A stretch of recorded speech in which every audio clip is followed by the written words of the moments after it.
कहानी की शुरुआत में हमें एक वाटर डिलीवरी बॉय को दिखाया जाता है जिसका नाम हून होता है। हून अपना काम करते हुए एक प्लेग्राउंड से गुजर रहा था। वहाँ पर एक छोटी बच्ची भी खेल रही थी। तभी उन दोनों की नजर नीचे पड़ी एक कॉइन पर पड़ती है तो दोनों झपट्टा मारने के लिए भागते हैं, लेकिन हून पहले पहुंचकर उस कॉइन पर अपना पैर दबा देता है। जिसके बाद वो बच्ची हून से कहती है कि अगर इस कॉइन के ऊपर की साइड हेड आया तो कॉइन तुम्हारा होगा और अगर टेल आया तो ये कॉइन मेरा। हून के पैर हटाते ही वो बच्ची उस कॉइन को उठा लेती है। जिसके बाद हून उस बच्ची से कॉइन छीनने लगता है, लेकिन कॉइन छुड़ाते वक्त हून देखता है कि उस लड़की की एक उंगली में फ्रैक्चर है और खुद की उंगली में चोट होने के बाद भी उस बच्ची को इसका कोई एहसास नहीं है। जिसके बाद हून एक आइसक्रीम की स्टिक उठाता है और फिर उस बच्ची के बालों में से लगे बैंड को निकालकर उस स्टिक को उसके उंगलियों पर अच्छे से बांध देता है। उसकी उंगली पर ट्रीटमेंट करने के बाद हून उस बच्ची से उसकी फीस मांगता है, जिस पर वो बच्ची उससे कहती है कि मैंने तो तुम्हें ट्रीटमेंट करने को कहा ही नहीं था। तभी वहाँ पर उस लड़की के डैड आ जाते हैं, जो अपनी बच्ची की उंगलियों में लगे हुए सपोर्ट को देखकर समझ जाते हैं कि उसे चोट लगी है। इसीलिए वो तुरंत अपनी बच्ची को हॉस्पिटल लेकर चले जाते हैं। उस बच्ची की उंगली को देखकर डॉक्टर उसके डैड से कहते हैं कि आपकी बेटी की उंगली टूट चुकी है, लेकिन जिस किसी ने भी इसके उंगलियों पर सपोर्ट बांधा है उसने बहुत अच्छा काम किया है। जिसके बाद वो डॉक्टर एक नर्स से बोलकर उन्हें एक्सरे रूम की तरफ जाने को बोलते हैं। नर्स उन्हें फ्लोर पर बने ब्लू लाइन को फॉलो करने को कहती है, जो उन्हें सीधे एक्सरे रूम तक ले जाएगी। जब वो दोनों बाप बेटी एक्सरे रूम की तरफ जा रहे थे तो उन्हें रास्ते में हून मिल जाता है, जो कि इसी हॉस्पिटल में वाटर कैंस की डिलीवरी देने आया था।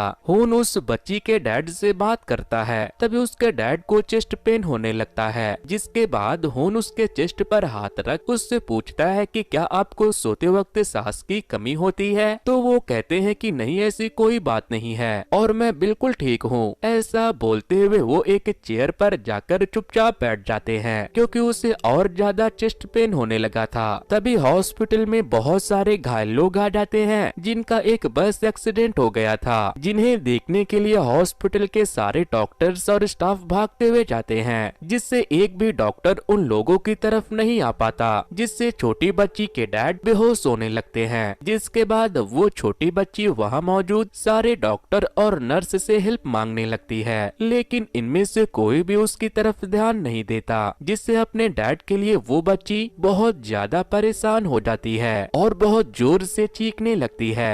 फिर वहाँ मौजूद डॉक्टर्स, नर्स और घायल पेशेंट का ध्यान उस पर चला जाता है, लेकिन इसके बावजूद भी सभी लोग अपने काम में मसरूफ रहते हैं। लेकिन तभी उन डॉक्टर में से एक सुहयोन नाम की एक डॉक्टर उस छोटी बच्ची के पास आती है। जिसके बाद ये बच्ची सुहयोन को अपने पापा की तरफ ले जाती है। फिर सुहयोन उसके पापा को चेक करने लगती है। सुहयोन डॉक्टर किम को उस आदमी का एक्सरे और ब्लड टेस्ट के लिए ले जाने को बोलती है और खुद दूसरे पेशेंट को देखने लगती है। उनको उस बच्ची के पापा की चिंता होने लगती है, इसीलिए वो उनके पास आकर उन्हें लिफ्ट से डॉक्टर किम के साथ एक्सरे रूम की तरफ ले जाने लगता है। लेकिन लिफ्ट में ही बच्ची के डैड बेहोश होकर गिर जाते हैं। जिसके बाद हुन और डॉक्टर किम उसे जमीन पर लेटा देते हैं। डॉक्टर किम उस आदमी के इलाज के लिए कुछ इक्विपमेंट लेने चला जाता है। हुन उसके चेस्ट पर हाथ रखता है, जिससे उसे पता चलता है कि उसे कार्डियक अरेस्ट आया है। तभी वहाँ पर डॉक्टर किम आता है और वो उसे सांस देने के लिए एक पाइप को उसके मुंह के अंदर डाल देता है। फिर हुन उसे बताता है कि इसे कार्डियक अरेस्ट आने के चलते हार्ट फेल हो रहा है, इसीलिए मैं जो कहता हूँ तुम वही करो। उसकी बातों का यकीन करने के लिए डॉक्टर किम उसके हार्ट बीट को चेक करता है, जिसके बाद उसे यकीन हो जाता है कि हुन सही कह रहा है। इसीलिए डॉक्टर किम उसे सीपीआर देने लगता है। तब तक एक नर्स इलेक्ट्रिक करंट डालने वाली मशीन ले आती है।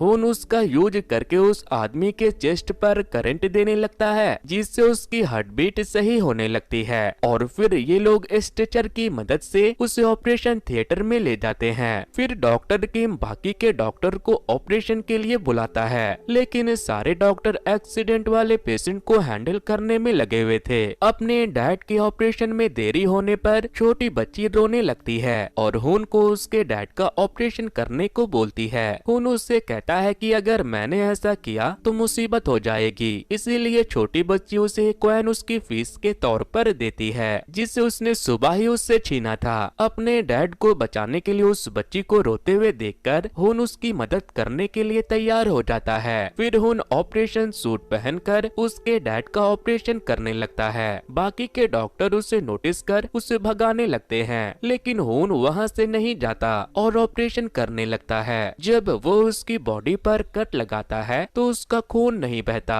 ये देखकर साइड में खड़े डॉक्टर से शॉक हो जाते हैं, क्योंकि इतना एक्यूरेट कट कोई भी नहीं लगा सकता। ऑपरेशन को दूर से देख रहा डॉक्टर मून डॉक्टर किम से पूछता है कि उसका खून क्यों नहीं बह रहा, जिस पर वो बोलता है कि उसे कुछ नहीं पता। तभी हमें पता चलता है कि वाटर कैंस की डिलीवरी करने वाला खून नॉर्थ कोरिया का टॉप सर्जन है, मतलब वो नॉर्थ कोरिया का सबसे बड़ा हार्ट सर्जन है। अब हमें पास्ट का एक सीन दिखाया जाता है, जिसमें हमें पता लगता है कि खून के पास बहुत अच्छी मेडिकल स्किल्स है, जिसमें जब वो एक पेशेंट का ऑपरेशन कर रहा था तभी वहाँ की इलेक्ट्रिसिटी चली जाती है, लेकिन खून घबराए बिना बगैर इलेक्ट्रिसिटी के उस ऑपरेशन को सफल बनाता है, जिससे उस पेशेंट की जान बच जाती है। अब हमें वापस से प्रेजेंट का सीन दिखाया जाता है। जब खून ऑपरेशन कर रहा होता है तो ऑपरेशन थिएटर में सू हयोन आ जाती है, जो खून को आउटसाइडर समझते हुए उसे ऑपरेशन बंद करके वहाँ से बाहर जाने को बोलती है, जिस पर खून उसे कहता है कि जब तक उस आदमी का ऑपरेशन नहीं हो जाता तब तक वो यहाँ से बाहर नहीं जाएगा।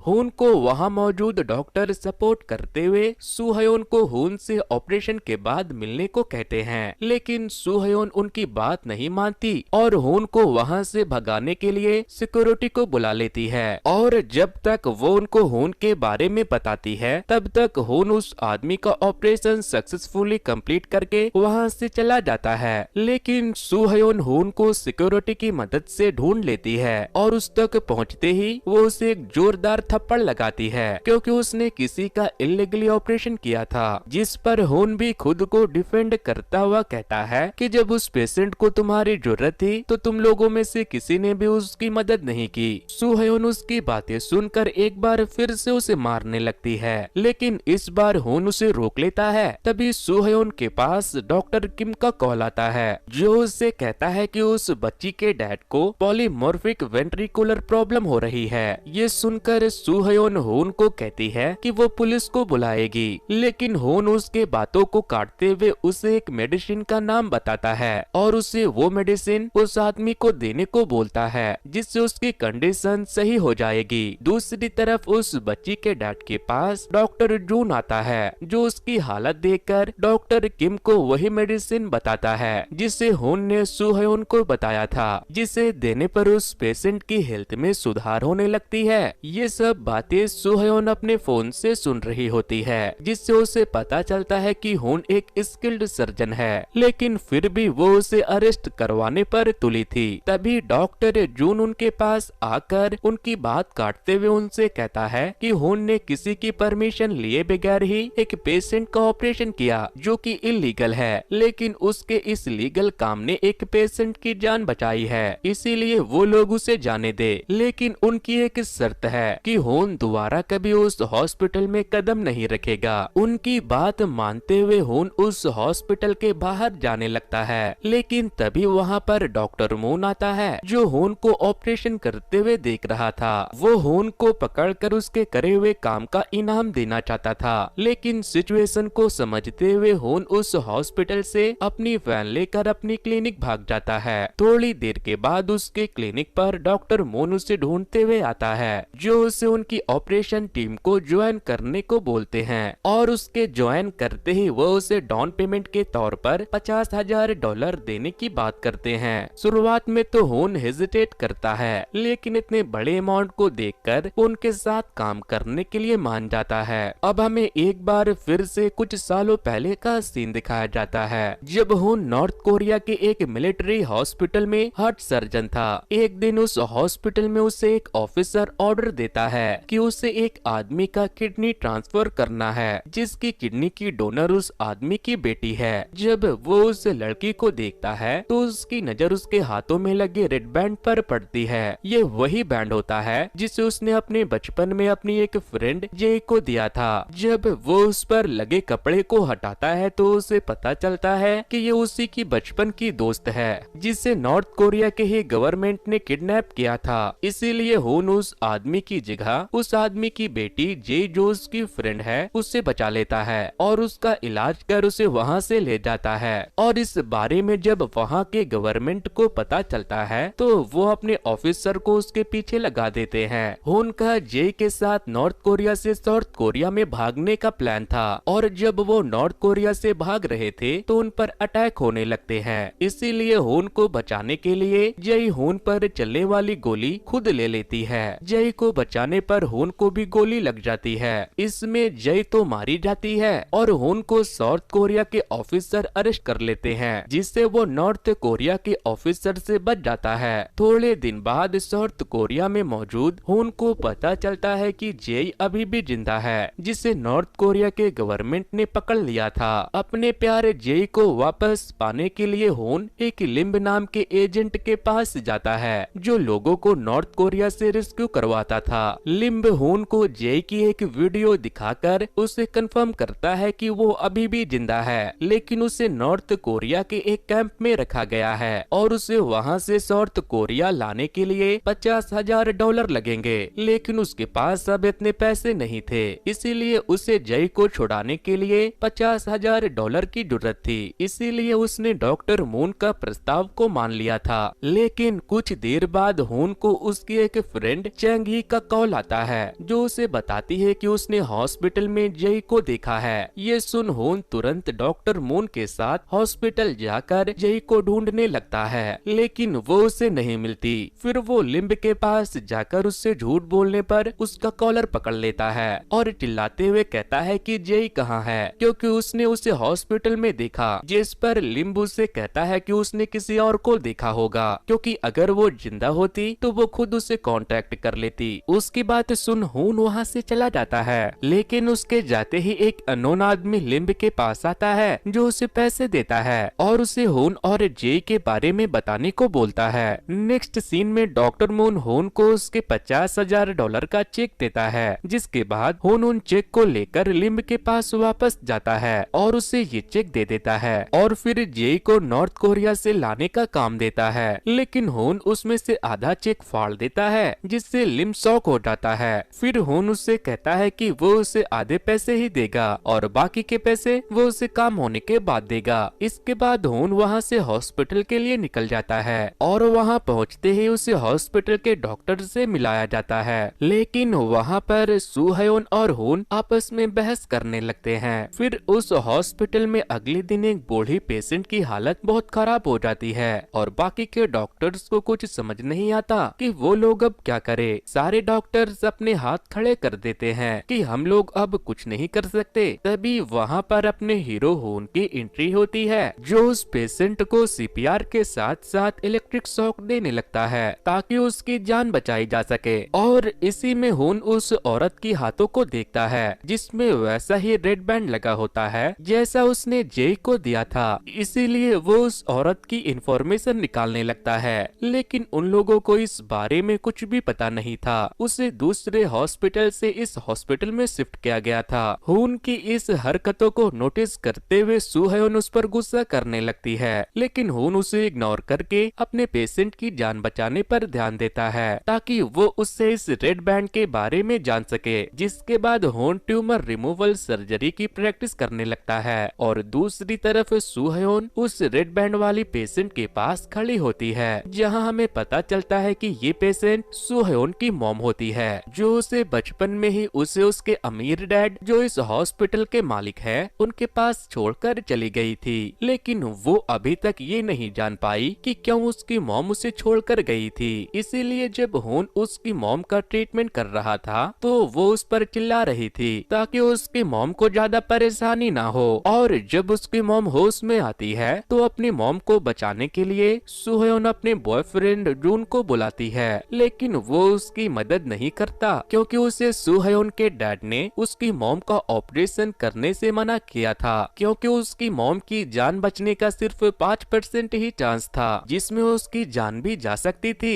लेकिन अपनी मॉम की जान बचाने के लिए सुहयोन हून के पास जाकर उसे कॉइन देती है और उसे उसकी मॉम की जान बचाने के लिए रिक्वेस्ट करती है। हून उसकी ऑपरेशन में मदद करने के लिए मान जाता है। फिर हमें ऑपरेशन थिएटर का सीन दिखाया जाता है जिसमें हून वहां पहुंचता है। जब सुहयोन अपनी मॉम का ऑपरेशन कर रही होती है तो वहां पर इस हॉस्पिटल का मालिक डॉक्टर ओ भी मौजूद होता है जो सुहयोन के डैड थे। डॉक्टर ओ हून को ऑपरेशन करने से मना करता है। इस पर हून उनसे कहता है कि सुहयोन ने उसे इस ऑपरेशन को करने का परमिशन दिया है, जिसके बाद वो ऑपरेशन के लिए चला जाता है। डॉक्टर ओ के पास जून भी आता है। वो दोनों ऑपरेशन थिएटर के बाहर ही होते हैं। सब कुछ सही चल रहा होता है। तभी जब ये लोग सुहयोन की मॉम का ट्यूमर निकाल रहे होते हैं तो उनका हार्ट फेल होने लगता है जिसमें सुहयोन की मॉम की डेथ हो जाती है। सुहयोन इस बात को मान ही नहीं रही थी कि उसकी मॉम अब जा चुकी है और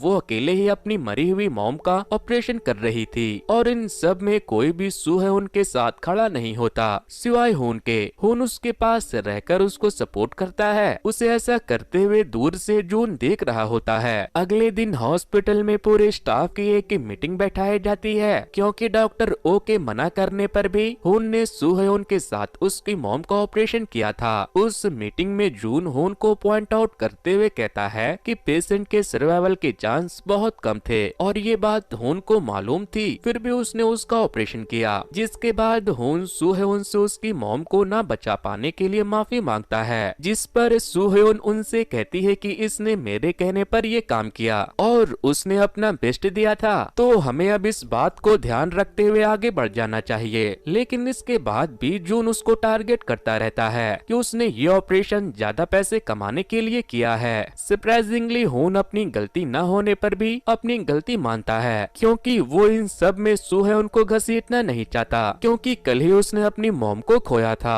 हून उसे इस इशू को खत्म करने को कहता है क्योंकि वो अब यहाँ से जा रहा है। तभी हून जून को उसकी गलती बताता है कि वो पेशेंट के सर्वाइवल चांस पर ही टिका रहता है। अब इस बार तो जून भी चुप रहता है क्योंकि यहाँ पर उसकी ही गलती होती है। सब लोगों के जाने के बाद सुहयोन जून को बताती है कि वो ऑपरेशन खुद नहीं कर पाया तो वो अपनी फ्रस्ट्रेशन हून पर निकाल रहा है। सुहयोन के मुंह से ये सुनकर जून को अच्छा नहीं लगता क्योंकि वो हून की तारीफ कर रही थी। थोड़ी देर के बाद सुहयोन अपनी मॉम के घर जाती है लेकिन वहाँ पर लॉक लगा हुआ था। वहाँ पर वो अपनी मॉम की पुरानी डॉक्टर जेई से मिलती है जो उसकी मॉम के घर का गेट खोलकर उसे अंदर ले जाती है। घर में जाकर सुहयोन को उसकी मॉम की कलेक्ट की हुई फोटोग्राफ मिलती है जिससे कि उसे समझ आता है कि उसकी मॉम उसे कितना प्यार करती थी। सुहयोन की मॉम की डॉक्टर उसे बताती है कि तुम्हारी मॉम का मानना था कि तुम अपने अमीर डैड के पास ही ज्यादा खुश रहोगी। ये सुनकर सुहयोन बुरी तरह टूट जाती है और जेई से गले लगकर रोने लगती है। दूसरी तरफ हून के पास लिम्ब का कॉल आता है जो उसे उसके क्लिनिक के पास में आने को बोलता है और उससे साथ में बाकी का पेमेंट भी लाने को कहता है। लेकिन जब तक हून लिम्ब के पास पहुंच पाता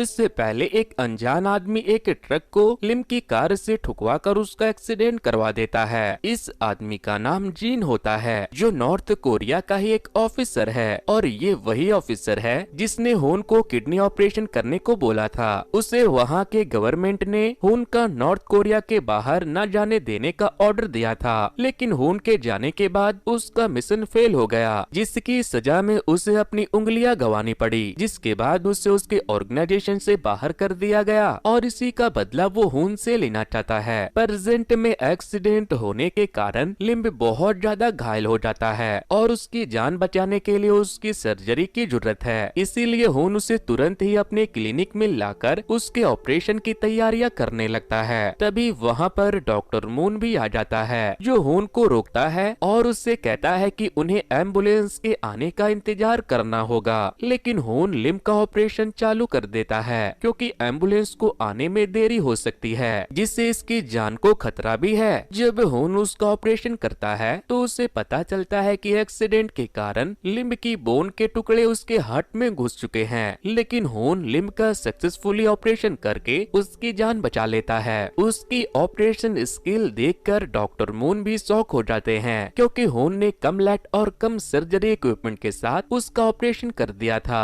थोड़ी देर के बाद वहाँ पर एम्बुलेंस पहुँच जाता है जिसमें लिम को डालकर ये लोग उसके आगे के ट्रीटमेंट के लिए उसे हॉस्पिटल भेज देते हैं। फिर जब हून लिम को देखने के लिए हॉस्पिटल जाता है तो वो उसे मिलता ही नहीं। लिम के बारे में हून हॉस्पिटल के रिसेप्शनिस्ट से भी पूछता है, लेकिन उसके बारे में वहाँ मौजूद किसी भी स्टाफ को नहीं पता था। तभी हून के पास लिम के एक नंबर से मैसेज आता है कि वो चाइना के लिए निकल रहा है और वो उसे कभी नहीं मिलेगा। उससे बात करने के लिए हून जब उसे कॉल करता है तो लिम उसका कॉल नहीं उठाता। तभी हम देखते हैं कि लिम का फोन जिन के पास होता है और वो ही हून को लिम्ब बनकर मैसेज कर रहा है। उसने ही लिम्ब को हॉस्पिटल से बाहर पहुंचाया है, क्योंकि अगर लिम्ब हून को बता देता कि उसकी फ्रेंड जेई साउथ कोरिया में ही है तो जिन का मिशन फेल हो जाता। तभी हून को रियलाइज होता है कि उसकी फ्रेंड चैंग ये ने जेई को हॉस्पिटल के हॉलवे में देखा था, इसीलिए वो उसकी बात की पुष्टि करने के लिए हॉस्पिटल का कैमरा चेक करने जाता है, जिससे उसे जेई के बारे में कुछ पता चले। इसके लिए जब वो सिक्योरिटी रूम में जाता है तो वहाँ के गार्ड उसे धक्के मारकर वहाँ से भगा देते हैं। दूसरी तरफ हून की गर्लफ्रेंड जेई के बारे में जब सुहेयोन को पता चलता है तो वो हून की मदद करने के लिए तैयार हो जाती है। जिसके बाद सुहेयोन और हून रात होते ही सिक्योरिटी रूम में जाकर पूरे हॉस्पिटल के सिक्योरिटी कैमरा चेक करने लगते हैं, जिनकी एक फुटेज में उन्हें जेई के जैसी एक लड़की दिखती है, लेकिन वो उसके फेस को फुटेज ब्लर होने की वजह से ठीक से नहीं देख पाते,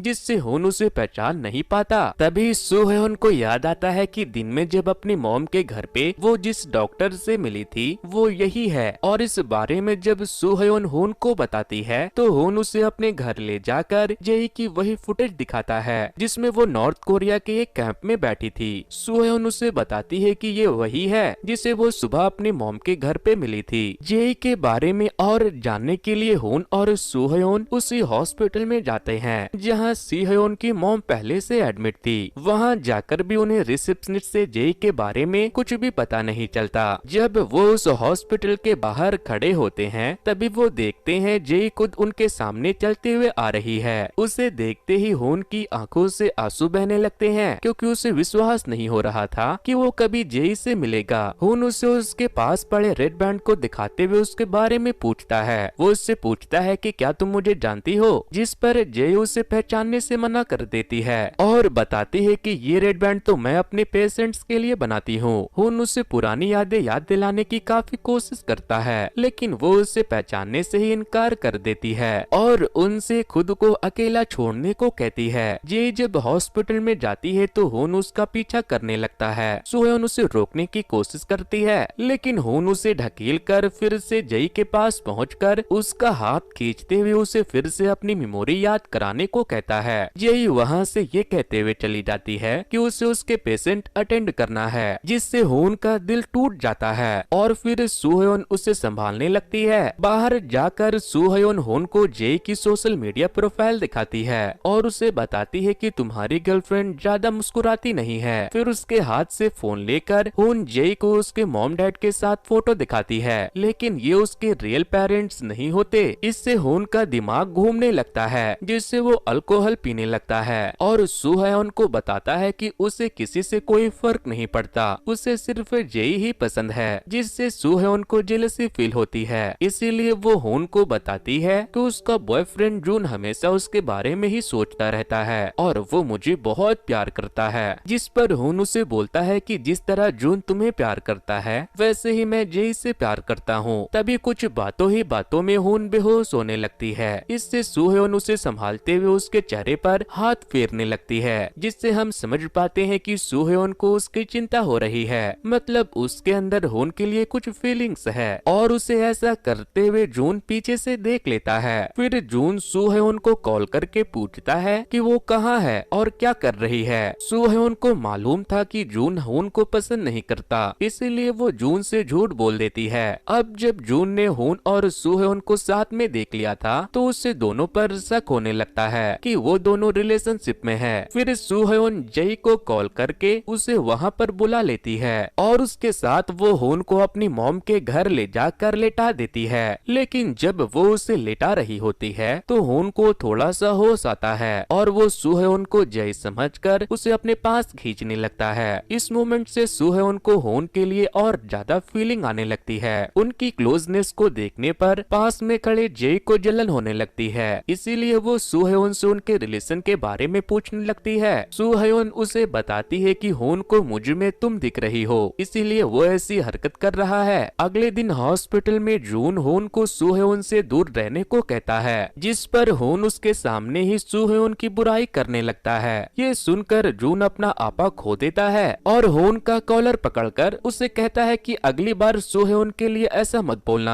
तभी वहाँ पर सूहयोन आ जाती है, जिसे देखकर जून होन का कॉलर छोड़कर उसे अपने बिहेवियर के लिए माफी मांगता है। फिर डॉक्टर मून होन को एक जगह पर ले जाकर उसकी हालत के बारे में पूछता है कि क्या जेई तुम्हारी गर्लफ्रेंड है। इस पर होन उसे बताता है कि जेई उसकी गर्लफ्रेंड है और वो हमेशा उसकी ही रहेगी। जेई के बारे में और पता करने के लिए डॉक्टर मून एक सिक्योरिटी पर्सन से जेई का मेडिकल रिपोर्ट, जो कि एक सीडी में है, उसे मंगवाते हैं, लेकिन वो उन्हें इसे देने से मना कर देता है। इसीलिए होन उसे उस सीडी को चुराकर अपने लैपटॉप में उसे चलाने लगता है। इस सीडी को देखकर उन्हें पता लगता है कि जेई के पास तो 2 किडनी है और जो जेई होन की गर्लफ्रेंड है उसके पास तो सिर्फ एक ही किडनी है, जिससे उन्हें पता चल जाता है कि साउथ कोरिया वाली जेई होन की रियल गर्लफ्रेंड नहीं है। ये बात जानकर होन मुस्कुराने लगता है और जेई के साथ अपने पुराने दिनों को याद करता है, जिसमें वो दोनों साथ थे। उसे याद था कि जब वो दोनों गले लगे थे तो उसे अपनी और जेई की हार्ट बीट सेम लग रही थी। इसीलिए इस बात को कंफर्म करने के लिए होन हॉस्पिटल में मौजूद जेई के पास जाकर उसे गले लगाकर उसकी और अपनी हार्ट बीट मैच करने लगता है, जो डिफरेंट होती है। इसका मतलब साफ था कि ये वाली जेई उसकी गर्लफ्रेंड नहीं थी, लेकिन इससे जी बहुत गुस्सा हो जाती है। वो उसे खुद से दूर रहने को बोलती है। उसकी इस हरकत के बारे में जब सूहयोन उससे पूछती है कि तुम ये क्या कर रहे हो, तो होन उससे कहता है कि मैं उसे गले लगाकर उसकी हार्ट बीट चेक कर रहा था, क्योंकि उसका मानना था कि जिन 2 लोगों की हार्ट बीट सेम होती है वो एक दूसरे के लिए ही बने होते हैं। और मजाक मजाक में वो सूहयोन की हार्ट बीट चेक करने लगता है कि कहीं तुम तो मेरी सोलमेट नहीं हो।